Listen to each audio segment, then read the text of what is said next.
Kedua Purna Paskibraka Duta Pancasila 2023 didampingi dengan Pas Pampres ini tampak berjalan di red carpet membawa replika atau duplikat naskah proklamasi dan bendera pusaka. Kedua diantaranya adalah Kacina Ozora dari Kalimantan Tengah dan Keila Purnama dari Sumatera Selatan.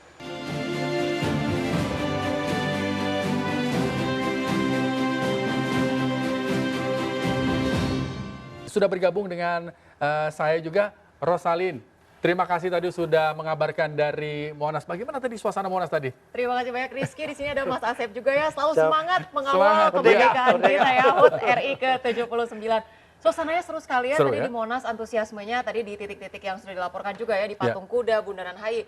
Yang saya sangat salut ini ternyata bukan hanya orang tua saja ya yang berkumpul untuk meramaikan, tapi ternyata anak-anak muda kita, generasi muda kita masih memiliki antusiasme yang luar biasa untuk mengingat kembali dan mengenang kembali sejarah kita. Baik, nah kita akan bergabung dengan Kaset Pres Bapak Heru Budi Hartono yang sudah siap akan bergabung dengan kami. Selamat pagi Pak Heru.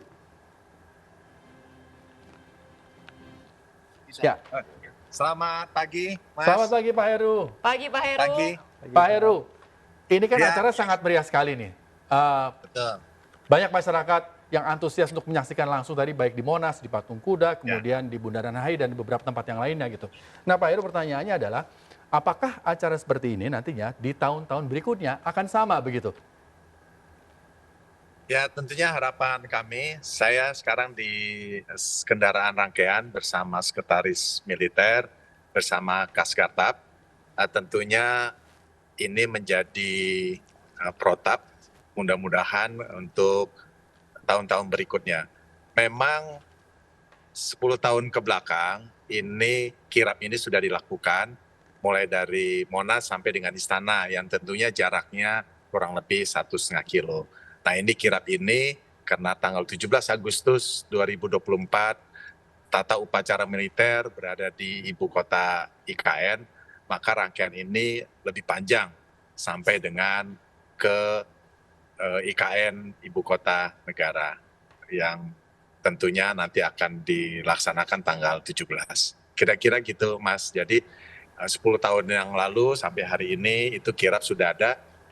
Berikutnya akan dilanjutkan di 2025 dan seterusnya, tentunya menjadi bahan berikutnya dan menjadi protap kita bersama.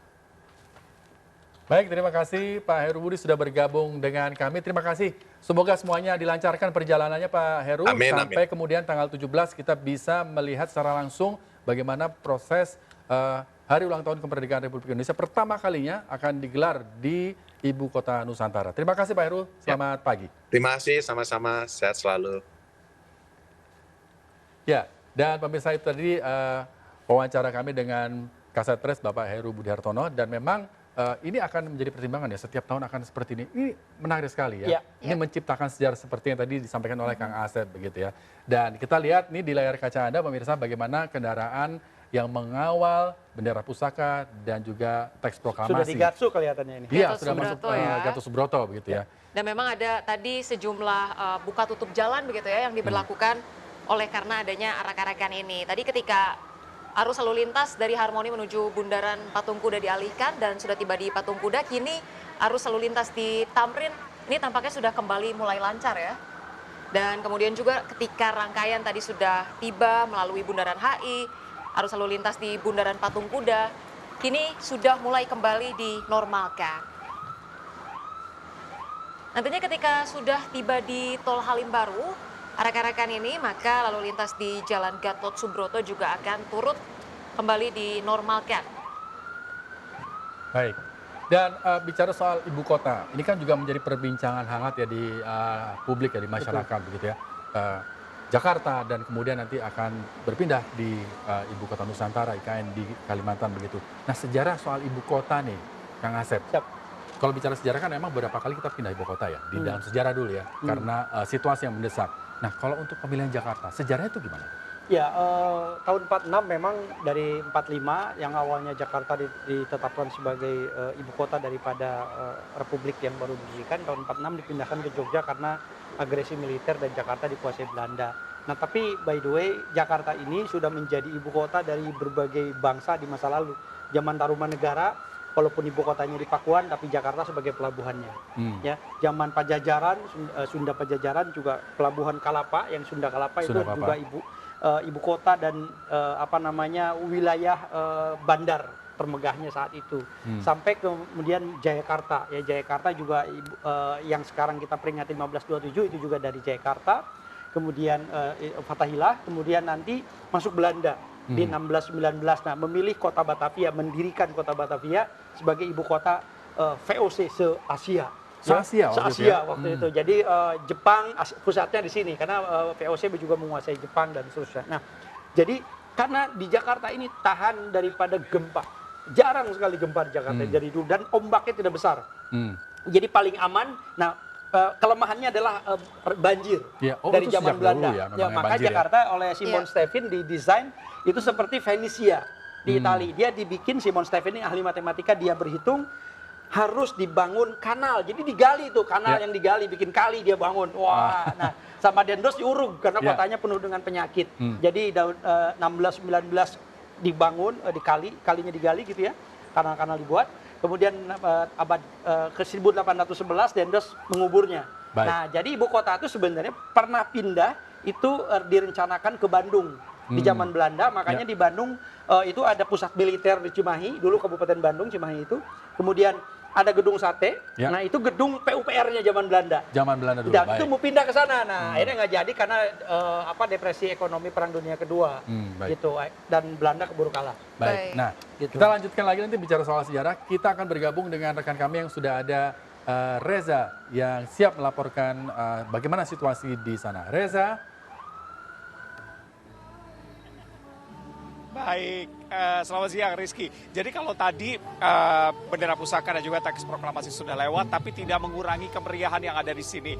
Anda mungkin masih bisa dengar ada suara-suara, jadi di sini memang ada panggung dan juga hiburan rakyat, tapi saya juga akan berbincang dengan teman-teman dari SMK Negeri 54 Jakarta. Ada Marsha bersama saya. Halo Marsha. Halo Sobat Permisa semuanya. Jadi di sini dari jam berapa tadi?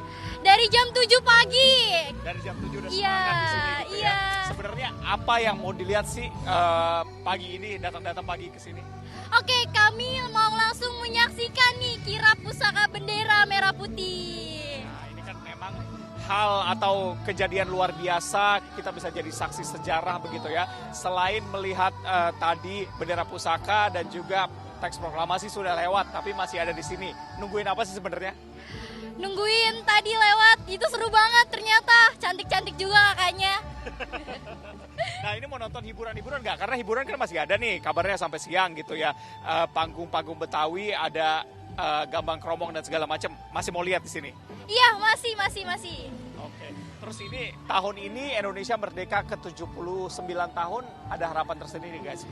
Semoga Indonesia makin maju dan pendidikan di Indonesia makin sukses ke depannya. Nah, sebagai pelajar, tapi ibu kota akan dipindahkan tidak lagi di Jakarta, tanggapan kamu seperti apa sih? Tanggapan saya semoga ya Indonesia semakin merdeka terus dan Jakarta ini juga semakin indah lah gitu. Seperti itu. Jadi walaupun ibu kotanya nanti pindah begitu ya, tapi tidak mengurangi makna dan juga kebanggaan sebagai warga Jakarta ya. Terima kasih Marsha dan teman-teman.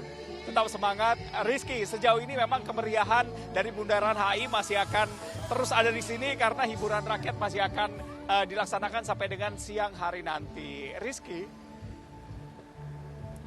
Baik, terima kasih Reza. Antusiasme siswa-siswa yang sudah hadir sejak pagi memang luar biasa. Terima kasih tadi adik-adik dari siswa SMA 58 tadi ya? 58 ya. Baik, iya. Luar biasa antusiasmenya. Kalau Sabtu Minggu biasanya anak-anak sekolah ini kan nongkrong-nongkrong ya. Tapi luar biasa kali ini kira pun mereka sudah bersemangat dari pagi hari ya. Betul sekali. Baik, nah melanjutkan tadi bicara soal sejarah ibu kota. Pemindahan ibu kota. Ya, pemindahan ibu kota. Ternyata faktor geologi juga menjadi salah satu pendukung bagaimana kemudian Jakarta saat itu dipilih menjadi ibu kota. Begitu ya. Kemudian ada faktor apa lagi itu? Selain sejarah-sejarah tadi? Yang pertama kan dulu pertimbangannya Bung Karno juga selain Belanda ya yang gagal memindahkan, Bung Karno juga berencana memindahkan. Cuma ada opsi. Yang pertama opsinya itu di tempat yang betul-betul baru sama sekali dari nol seperti IKN sekarang. Gitu. Walaupun di IKN sebagian ada ya masyarakat, tapi tidak ada bangunan-bangunan yang besar ya. Ada masyarakat biasa gitu, masyarakat kecil. Nah, yang kedua adalah di kota yang sudah jadi. Nah, tapi akhirnya dipilih Palangkaraya gitu waktu saat itu. Bung Karno pernah mengusulkan Palangkaraya. Betul, dan Palangkaraya sudah ditetapkan, tetapi memang karena ekonomi krisis, ya inflasi dan gangguan keamanan politik saat itu sehingga tidak jadi. Nah, zaman Pak Harto juga rencana dipindahkan. Tidak jadi, itu ke Jonggol kalau tidak salah ya, ke Jonggol atau ke Sentul gitu, ke Jonggol lah. Nah, Pak SBY juga berencana tuh, tapi nggak jadi. Nah, Pak Jokowi ini yang sekarang menciptakan sejarah, memindahkan ibu kota dari Jakarta, dan memang Jakarta ini tahun ke tahun selalu turun pergerakan tanah itu, sehingga Jakarta hari ini tuh hampir 3 meter ya, 2,75 meter di bawah permukaan laut gitu. Itu kan mengerikan. Jadi kalau pintu air Sunda Kelapa dibuka, Monas itu tenggelam sampai cawan gitu. Nah, mengerikan, dan ini makanya keputusan pemindahan ibu kota ini sangat tepat ya, terutama untuk tadi menyeimbangkan mengharmonisasikan bumi ya, terutama wilayah Indonesia yang sudah mengerikan, terutama Jakarta ini begitu. Nah, tapi ketika nantinya ibu kota sudah betul-betul berpindah ke Kalimantan Timur, Anda melihat DKI Jakarta ini akan kemudian bisa memaksimalkan potensi apa saja sih gitu? Atau justru sejarahnya akan hilang begitu? Justru kalau melihat sejarah, Jakarta itu semestinya nanti tidak boleh dilupakan. Maka kirab seperti ini tetap harus starting point-nya di Jakarta dulu, di Monas ya, karena sebagai simbol kebangsaan, dan itu sejarah peletakan dasar pertama kemerdekaan juga di Jakarta gitu ya. Jadi nanti kirab ini dilakukan dari Jakarta sampai ke IKN gitu. Nah, jadi yang bisa diangkat tentu salah satunya Mbak Rosalin dan Mas Rizky ya, itu adalah soal sejarah dan kebudayaan, karena Jakarta miniaturnya Indonesia begitu ya. Jadi disinilah maka nanti pentingnya seluruh bangsa, terutama pemerintah daerah khusus Jakarta ya, DKJ, ini harus eksplor nih sejarah ya, menuju kota global gitu kan. Jakarta menuju kota global. Kalau saya menyampaikan justru Jakarta ini sudah menjadi kota global sejak 1.500 tahun yang lalu. Kenapa? Karena abad kelima Tarumanegara sudah mengirimkan utusannya ke dagang ke Cina. Sudah ada hubungan dagang, dan abad kelima orang Jepang, orang India, orang Cina itu sudah mengunjungi yang namanya pelabuhan yang sekarang jadi pelabuhan Sunda Kelapa, pelabuhan Jakarta. Jadi sudah sejak dulu global. Kita lihat di layar kaca Anda pemirsa, bagaimana persiapan di Lanut Halim Perdana Kusuma. Kami akan segera bergabung, ada rekan Nata Arman yang sudah siap dengan laporannya. Kita akan segera bergabung. Ya, nah ini kalau kita lihat ini sudah mulai memasuki kawasan di Halim Perdana Kusuma ini ya. Betul, dan nantinya tentunya di memasuki Halim Perdana Kusuma sendiri akan ada anggota dari Paskibraka yang kembali menyambut para arak-arakan ini. Ya, kita akan bergabung dengan rekan kami di Halim Perdana Kusuma yang sudah siap dengan laporannya. Ya, Nata, silakan dengan laporan Anda. Selamat pagi, Rizky dan juga pemirsa, dapat kami sampaikan terkait dengan persiapan menjelang terkait dengan kirab bendera pusaka merah putih yang dilaksanakan pada hari ini. Saat ini masih dalam perjalanan menuju ke Bandara Halim Perdana Kusuma Jakarta. Namun persiapan-persiapan sudah mulai disiapkan yang terlihat di belakang Anda, tepat di layar kaca Anda pemirsa. Paskibraka dari DKI Jakarta juga sudah siap untuk menyambut kedatangan dari pasukan yang melakukan kirab bendera pusaka dari Monas menuju ke Bandara Halim Perdana Kusuma Jakarta. Kemudian ada pun tadi bertolak dari Monas pada pukul 8 yang dibicara langsung oleh Heru Budi Hartono sekaligus Kepala Sekretariat Presiden dan juga PJ Gubernur Jakarta. Kemudian dapat sampaikan juga bahwa untuk yang membawa bendera yakni ada Kancina Ozora dari Provinsi Kalimantan Tengah yang bertugas sebagai pembawa bendera, kemudian juga yang bertugas sebagai pembawa teks proklamasi yakni ada Keila Azahra Purnama. Kemudian dapat kami sampaikan juga untuk kirab sendiri dilaksanakan pada pagi hari tadi dengan menggunakan kendaraan taktis jenis maung, kemudian diiringi dengan pasukan berkuda, kemudian juga marching band dan juga antusias masyarakat yang terdapat di pinggiran-pinggiran jalan seperti itu menyambut di hari merupakan sejarah momen pertama kalinya bahwa 17 Agustus tahun 2024 merupakan sejarah pertama kalinya dilaksanakan di dua lokasi yang berbeda. Pertama di Jakarta, di Istana Kepresidenan Jakarta yang dipimpin secara langsung oleh Wakil Presiden Maruf Amin dan juga Wakil Presiden terpilih Gibran Rakabuming Raka. Sementara untuk utamanya yakni di IKN yang dipimpin secara langsung oleh Presiden Joko Widodo dan juga Presiden terpilih Prabowo Subianto.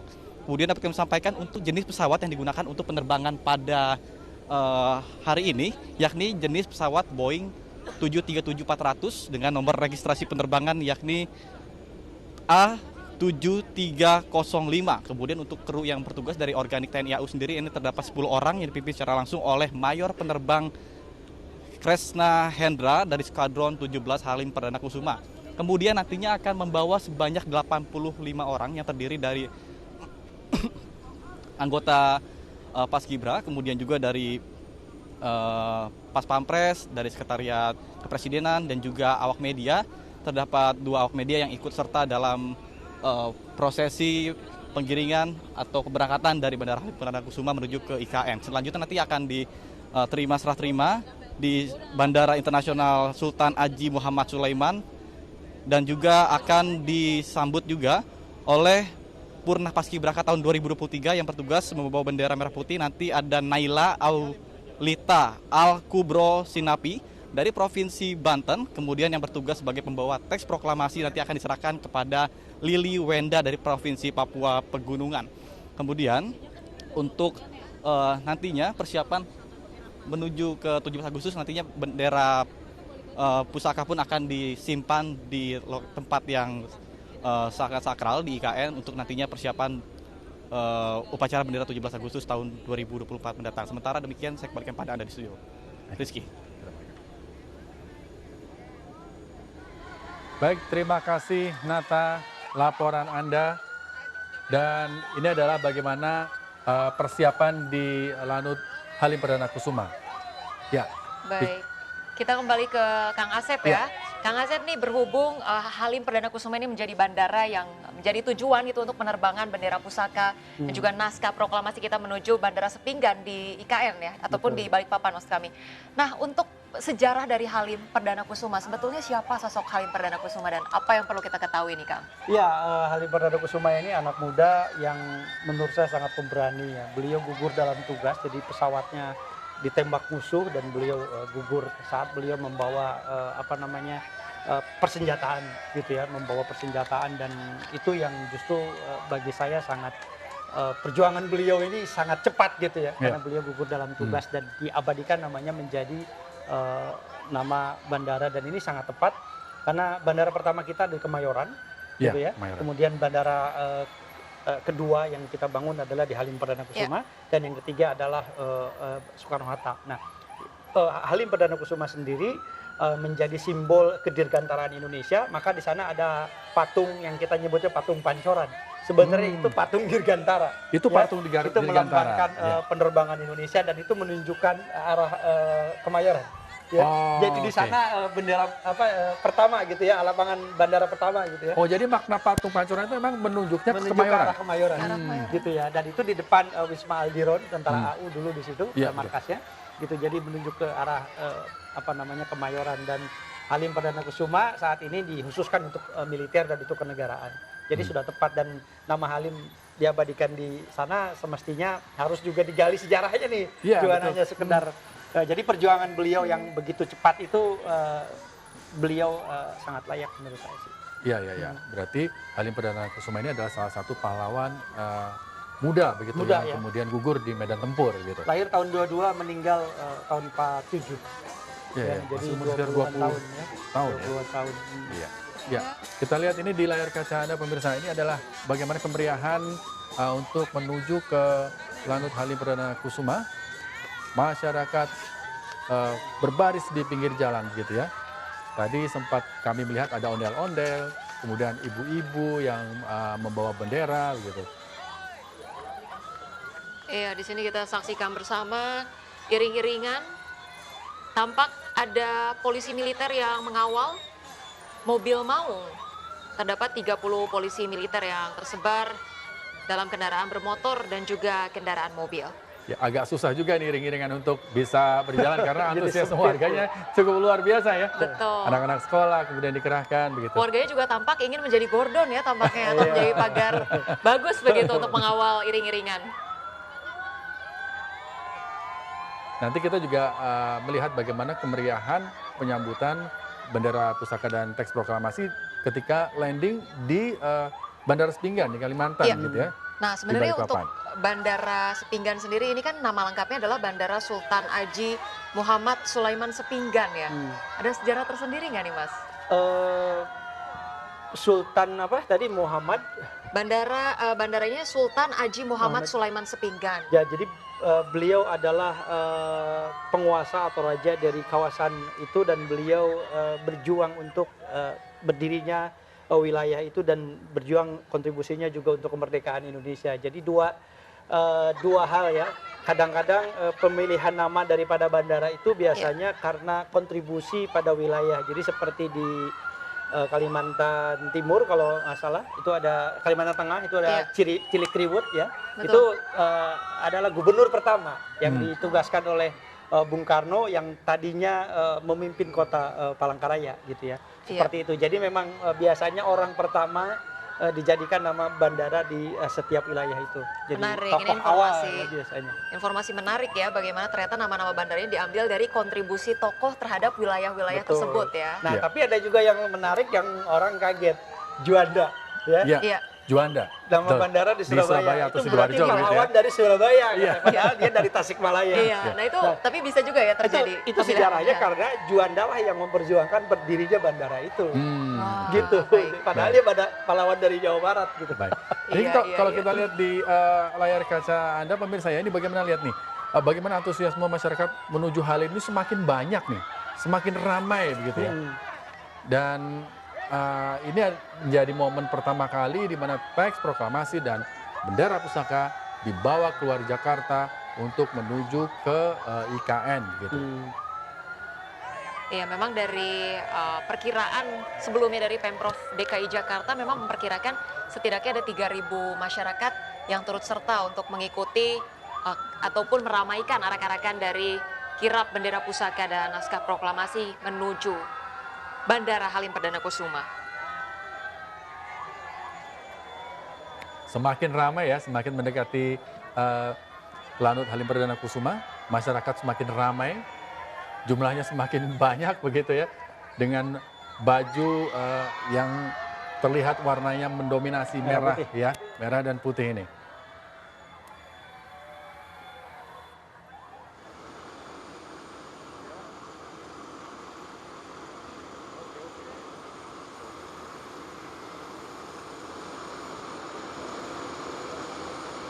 Jadi teman-teman dari Paskibra juga sudah siap ya di red carpet begitu untuk menuju pesawat ya, yang nanti juga akan dikawal oleh Bapak Heru Budi sebagai Kasat Pres dalam acara ini.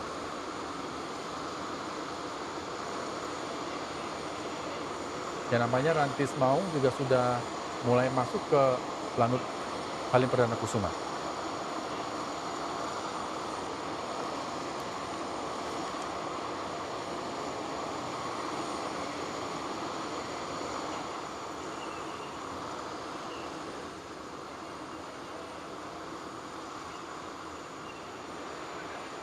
Ya, kembali kita saksikan bersama mobil maung yang masih tentunya dikemudikan oleh Opda Aryo ya. Mobil maung yang digunakan untuk berbagai kepentingan sudah diluncurkan sejak tahun 2020 dan kali ini menjadi momen bersejarah bagaimana mobil maung menggantikan kereta kencana untuk mengantarkan bendera pusaka ke Halim Perdana Kusuma yang totalnya tadi jaraknya yang ditempuh dari Monas menuju Halim Perdana Kusuma sekitar 16 km. Baik, dan kita tidak hanya mengajak Anda pemirsa yang ada di Jakarta, kami juga mengajak Anda yang ada di Kalimantan ya, di Balikpapan. Jika Anda ingin melihat bagaimana arak-arakan atau kirap bendera pusaka dan teks proklamasi, Anda bisa langsung begitu ya, hadir di pinggir-pinggir jalan begitu ya, untuk menyambut Karena kabarnya nanti dari Bandara Sepinggan akan dibawa ke IKN, Ibu Kota Nusantara. Bahkan memang nantinya ketika perayaan 17 Agustus di IKN sendiri akan ada sedikit nuansa yang berbeda dibandingkan dengan upacara yang umumnya diselenggarakan di Istana Merdeka, yang pada umumnya upacara hanya melibatkan tokoh-tokoh penting, pejabat-pejabat, tamu-tamu VVIP. Tapi di Kalimantan Timur kali ini sepertinya pesta rakyat akan lebih meriah dengan kehadiran banyak pelibatan tokoh-tokoh masyarakat di Kalimantan Timur.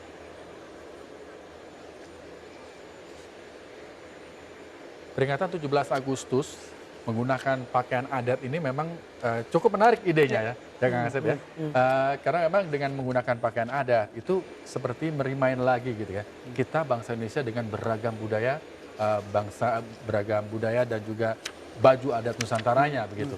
Dan ini baru meriahkan begitu di adanya Pak Jokowi. Betul. Ya. Jadi simbol daripada keberagaman itu ya tentu adalah pakaian adat salah satunya, dan itu menjadi nuansa yang sangat beragam gitu. Nah, pelangi tidak mungkin indah jika hanya satu warna. Kenapa kita disebut Indonesia? Karena kita Bhinneka Tunggal Ika. Nah, jadi keberagaman yang mewarnai Indonesia ini harus terus dipertahankan, diperlihatkan, ditonjolkan gitu. Perbedaan itu justru harus dirawat, nggak boleh diseragamkan. Nah, karena Indonesia itu beragam tadi. Gitu. Jadi, nah, tetapi selain pakaian adat seperti ini, justru simbol heroik dan patriotisme mesti dimunculkan. Makanya bolehlah sekali-kali kita menggunakan pakaian-pakaian perjuangan seperti para pahlawan, misalnya anak muda jadi Jenderal Sudirman, memanifestasikan diri kita. Merepresentasikan. Makanya lombanya saya usulkan, jangan hanya lomba penyetiran balok makan kerupuk yang tadi simbol penjajahan itu, justru lomba mirip pahlawan untuk anak-anak SD misalnya, lomba pidato atau debat ya tentang sejarah dan pahlawan di Instagram dan seterusnya. Jadi itu lebih merimain justru itu. Ya seperti kalau kita ingat lagi bagaimana di Kota Surabaya setiap tahun di 17 Agustus itu ada teatrikal perobekan bendera di hotel. Itu kawan-kawan kita di Rodobo Surabaya. Di Hotel Yamato dulu namanya. Betul. Sekarang Hotel Majapahit itu bagaimana teatrikal itu selalu ada setiap tahun. Setiap tahun, betul. Nah di Jakarta juga ada teatrikal pembacaan teks proklamasi di Tugu Proklamasi. Di Tugu Proklamasi ya? Itu teman-teman dari komunitas Reenactor Bogor bersama kami komunitas Historia Indonesia ya. Saya kebetulan di komunitas Historia Indonesia. Kita membuat perjalanan yang disebut Napak Tilas Proklamasi. Itu hampir 3.000 setiap tahun. Nah cuma memang ini harusnya levelnya nasional, tapi jadi akhirnya levelnya Jakarta. Ini yang menjadi persoalan, dan saya berharap Pak Kasetpres nih ya, Pak Heru dan Pak Jokowi ini justru Napak Tilas Proklamasi ini momentum tanggal 16 biasa kita bikin sehari sebelumnya. Gitu, ini Napak Tilas Bung Karno diculik juga kita bikin ke Karawang biasanya. Gitu, tapi tidak tiap tahun. Nah, ini yang harusnya justru pemerintah ambil alih, libatkan seluruh kabupaten kota gitu untuk Napak Tilas Proklamasi ini. Gitu. Karena tokoh bangsa dari berbagai Aceh sampai Papua ini hadir tanggal 16 itu. Gitu di masa itu ya. Nah tadi bicara mengenai baju adat ya, baju yang hari ini mendominasi prosesi kirap ini kan baju adat Betawi ya, betul Kang Asep ya, seperti yang saya kenakan, Mas Rizky kenakan, juga tadi Pak Heru Budi kenakan ya, saya mengenakan kebaya encim, kemudian yang laki-laki menggunakan beskap atau baju demang ya. Baju demang ya. Iya, nah ini ada sejarah tersendiri mungkin yang menarik. Ya, pengaruh daripada etnis Tionghoa, ya. Ini pengaruh juga ikatan di sini ini juga dari baju koko, ya. Jadi baju Tionghoa juga sebenarnya ya. Nah, demang itu adalah kepala polisi di satu wilayah di masa lalu. Ya, jadi dia yang mengurusi keamanan, ketertiban di masa lalu. Jadi demang pakaian seperti ini. Nah, jadi dua pakaian ini memang menjadi ciri khas Jakarta. Tetapi ini bukan pakaian pengantin. Nah, kalau pakaian pengantin itu yang laki-laki Arab, yang perempuan Tionghoa, gitu. Nah, jadi memang Jakarta ini miniatur, ya, perpaduan dari berbagai bangsa, termasuk Asia Timur jauh, ya, Arab, India dan Cina, dan juga berbagai bangsa yang ada di Nusantara, dan juga Eropa, Tanjidor dari Belanda, Keroncong dari Portugis, gitu ya. Jadi Gambang Kromong dari Cina gitu. Nah, ini perpaduan ini ada di Jakarta gitu. Betul, menarik sekali tadi saya dengar kebaya encim ini perpaduan atau akulturasi antara budaya Tionghoa dan juga Betawi ya. Betul, dan ini Betawi pesisir ya. Betawi pesisir. Ada Betawi apa lagi nih? Ada Betawi Tengah, ada Betawi Udik. Wow, beda-beda motifnya atau warnanya nih? Motif dan warna. Kalau pesisir biasa lebih terang. Gitu ya. Itu satu fakta bahwa karena laut itu kalau gelap nggak kelihatan, jadi harus terang. Jadi makanya di Betawi pesisir itu yang mendekati kota itu selalu terang. Iya, tapi Baik. Ya, ini kita lihat Ocha dan juga Kang Asep. Ya. Ini bendera pusaka dan juga teks proklamasi sudah dibawa ya untuk menuju masuk ke pesawat. Kita saksikan langsung bagaimana proses ini.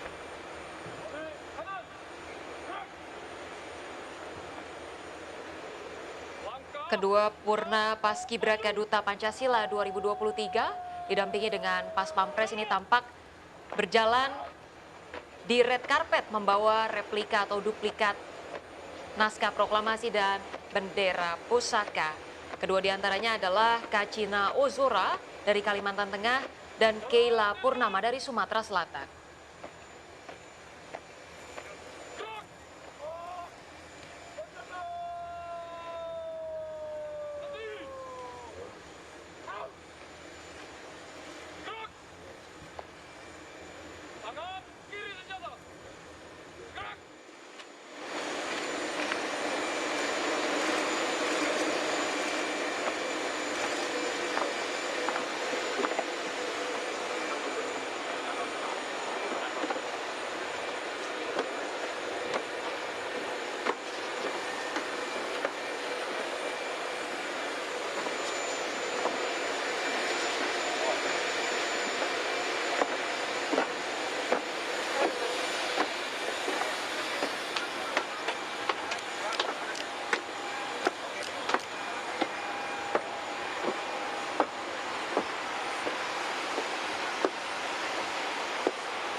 Enggak, iya aman.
Dan pemirsa, di layar kaca Anda menyaksikan bagaimana bendera, pusaka, dan teks proklamasi akan siap-siap untuk dibawa ke IKN dengan menggunakan pesawat yang akan mendarat di Bandara Sepinggan Balikpapan.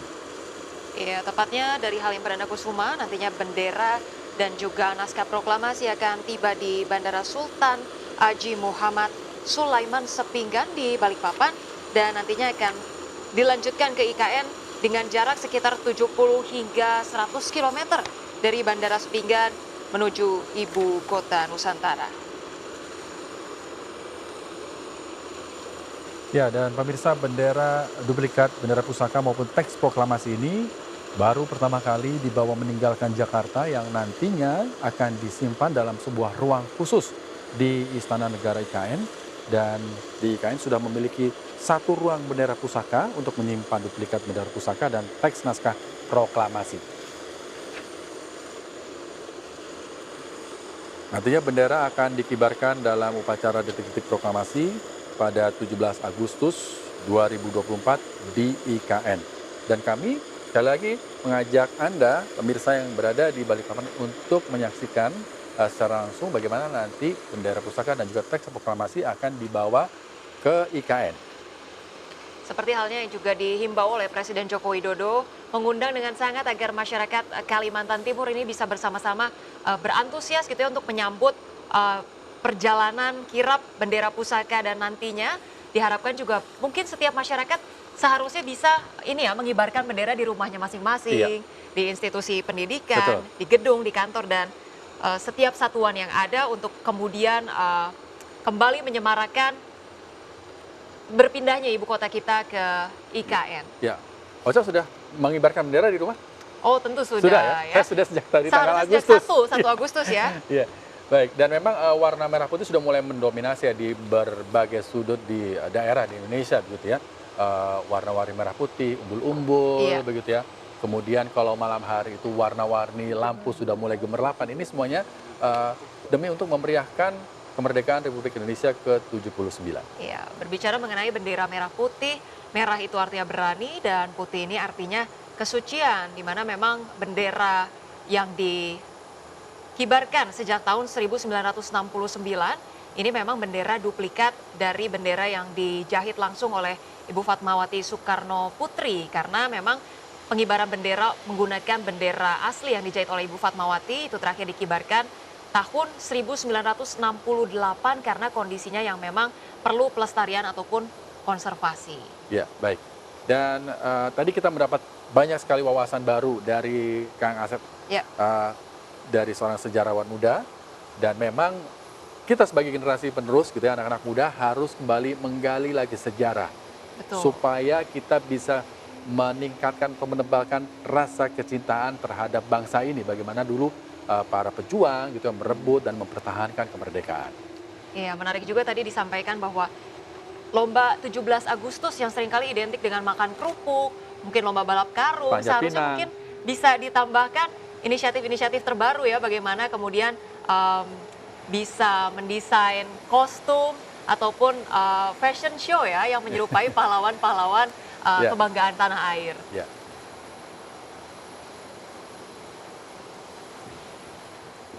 Ya, ini kita tinggal menunggu detik-detik pesawat Boeing 737-400 TNI AU yang akan segera siap lepas landas ya untuk menuju ke Bandara Sepinggan di Balikpapan.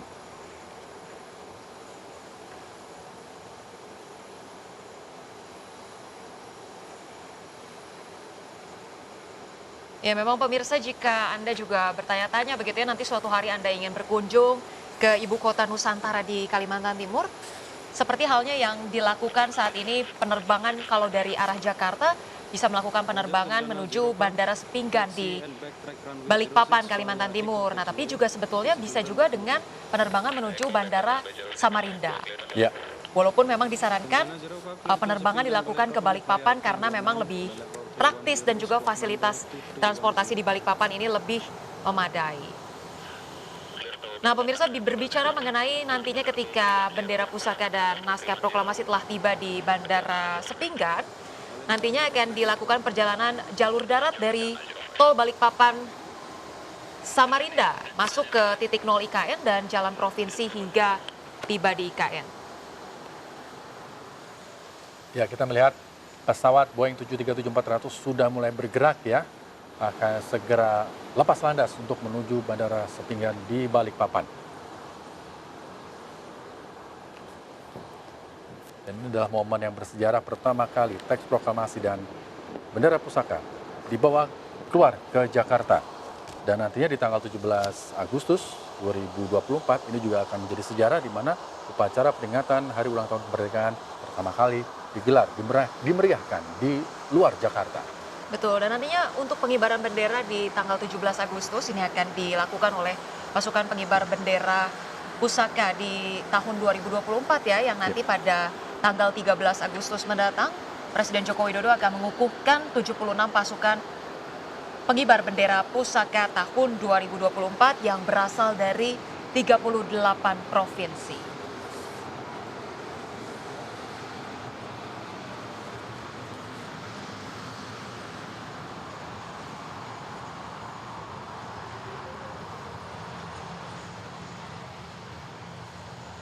Nantinya juga ketika sudah tiba di Balikpapan, sejumlah ruas tol akses IKN ini beberapa sudah dibuka secara fungsional dalam rangka mendukung adanya pelaksanaan kirap menuju ibu kota Nusantara. Di antaranya ada tol IKN 3A, 3B, dan juga 5A, yang mana nantinya ketika akses perjalanan dengan menggunakan tol yang sudah dibuka secara fungsional ini sejak tanggal 10 Agustus lalu diperkirakan akan berkisar waktu 2 jam untuk tiba ke IKN. Ya, nantinya pemirsa di IKN pada tanggal 17 Agustus selain para pejabat tinggi juga akan diundang ribuan orang ya yang akan mempresentasikan warga dan juga elemen tokoh masyarakat Kalimantan Timur. Dan kembali kami informasikan bahwa nantinya pelaksanaan 17 Agustus di Ibu Kota Nusantara Kalimantan Timur ini difokuskan untuk upacara detik-detik proklamasi dan pengibaran bendera yang dipimpin oleh Presiden Republik Indonesia Joko Widodo dan Presiden terpilih Republik Indonesia Prabowo Subianto.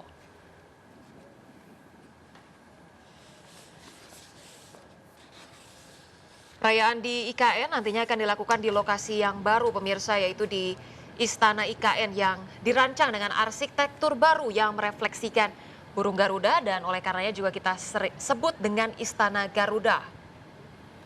Ya, bentuk dan bagaimana visualnya sudah sangat banyak ya tersebar di media sosial begitu ya. Bagaimana ibu kota Nusantara ini sudah dengan desain yang kokoh begitu ya. Dan nantinya pemirsa, bendera pusaka dan teks proklamasi ini setelah sampai di IKN, bendera pusaka dan teks proklamasi akan disimpan di ruang khusus yang sangat aman tentunya ya, hingga saatnya nanti akan dikibarkan dan dibacakan pada detik-detik upacara kemerdekaan 17 Agustus, tepatnya di hari Sabtu depan ya. Iya, betul sekali. Dan memang untuk pengamanan bendera itu sendiri, ruang khusus yang dimaksud biasanya adalah ruang kaca yang memiliki kelembaban yang baik untuk menjaga konservasi atau pelestarian dari bendera itu sendiri.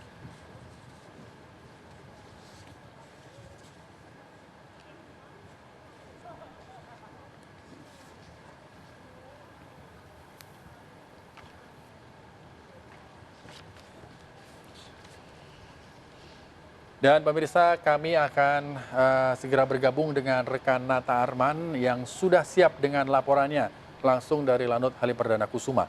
Nata, silakan dengan laporan Anda.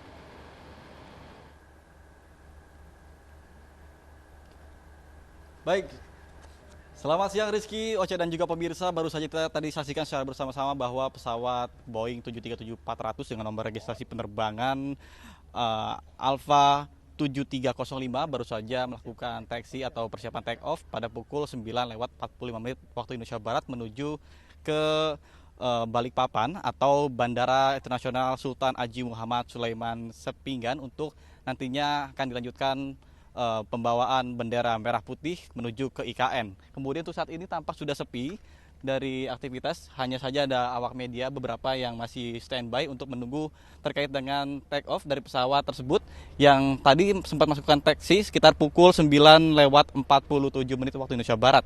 Kemudian kami sampaikan juga untuk pesawat sendiri ini sebenarnya milik pesawat jenis angkut TNI AU VIP yang digunakan untuk angkutan personil maupun pejabat-pejabat negara yang ingin melakukan perjalanan ke luar negeri, bahkan sampai di tingkat wakil presiden dan juga tingkat presiden apabila pesawat kenegaraan atau presiden sedang melakukan pemeliharaan rutin sehingga cadangan akan dilakukan oleh pesawat tersebut. Kemudian untuk jenis pesawat ini sendiri sudah melakukan berbagai operasi militer yang dilakukan, seperti contohnya adalah pesawat ini melakukan operasi penyelamatan WNA di beberapa negara konflik, kemudian juga penyebutan dari WNA yang kala itu COVID-19, kemudian penyebaran distribusi vaksin COVID-19 dan juga beberapa operasi militer lainnya. Kemudian untuk pesawat sendiri ini berdasarkan informasi yang kami peroleh kemarin setelah wawancara bersama dengan Dananut dan juga Korps dari penerbang Angkatan Udara dari Wing 17, maksud kami dari Skadron 17 sendiri mengatakan bahwa ini pesawat buatan tahun 90, kemudian juga untuk jarak tempuh dari Bandara Halim Perdana Kusuma Jakarta menuju ke Balikpapan diperkirakan estimasi waktu memakan waktu sekitar 1 jam 40 menit seperti itu, dengan kecepatan rata-rata yakni sekitar 500 sampai 600 km per jam apabila di convert ke kilometer per jam. Kemudian dapat kami sampaikan juga bahwa tadi berlangsung secara meriah yang mana ketika kirap bendera duplikat merah putih yang dilakukan pada pagi hari ini pukul 8 menuju ke Bandara Halim Perdana Kusuma dengan melewati beberapa rute seperti dari Monas kemudian menuju ke Bundaran HI, dilanjutkan ke Semanggi, Cawang dan juga Bandara Halim Perdana Kusuma. Tentunya di sekitaran wilayah DKI Jakarta atau rute-rute yang ditetapkan ini banyak sekali masyarakat yang antusias sekali, terutama anak-anak dari anak tingkat sekolah SD sampai dengan tingkat SMP, SMA. Ini turut memeriahkan dan juga antusias karena ini momen pertama kalinya Rizky dan juga Ocha merupakan momen perdana dalam sejarah HUT RI ke-79 Republik Indonesia akan dilaksanakan di 2 lokasi. Yang pertama di Istana Merdeka Jakarta dan juga di IKN. Sementara untuk di Istana IKN sendiri akan dipimpin secara langsung oleh Presiden Joko Widodo dan juga Presiden terpilih Prabowo Subianto. Sementara untuk di Istana Merdeka Jakarta akan dipimpin oleh Wakil Presiden Ma'ruf Amin dan juga Wakil Presiden terpilih Gibran Raka Buming Raka. Dan tentunya kita doakan secara bersama-sama bahwa diharapkan pada penerbangan kali ini dapat terbang dengan selamat dan juga sampai dengan tujuan dengan selamat tanpa adanya kendala. Demikian saya kembalikan pada Anda di studio. Rizky. Baik, terima kasih Nata Arman. Laporannya langsung dari Lanut Halim Perdana Kusuma. Ini adalah bagaimana pesawat Boeing 737-400 akhirnya lepas landas akan menuju ke Bandara Sepinggan Balikpapan.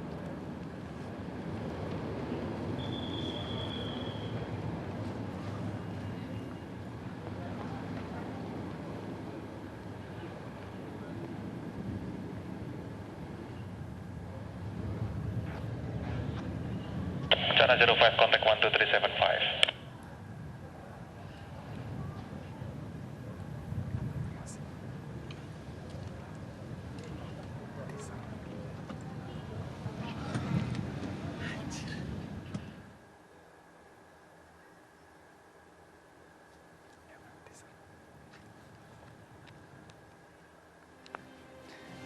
Ya, pemirsa, tadi Anda sudah menyaksikan bagaimana pesawat yang membawa bendera pusaka dan juga teks proklamasi sudah tinggal landas begitu ya untuk menuju Bandara Sepinggan. Dan kita lihat nanti bagaimana kemeriahan warga di Balikpapan untuk menyambut kedatangan teks proklamasi dan juga bendera pusaka begitu ya. Betul, dan pastinya terus saksikan dahsyatnya kirap bendera pusaka karena kami masih memiliki update informasi nanti di jam 12.30 ketika kemudian bendera dan juga naskah proklamasi telah tiba di bandara di Balikpapan. Baik, pemirsa, jangan kemana-mana, tetaplah bersama kami.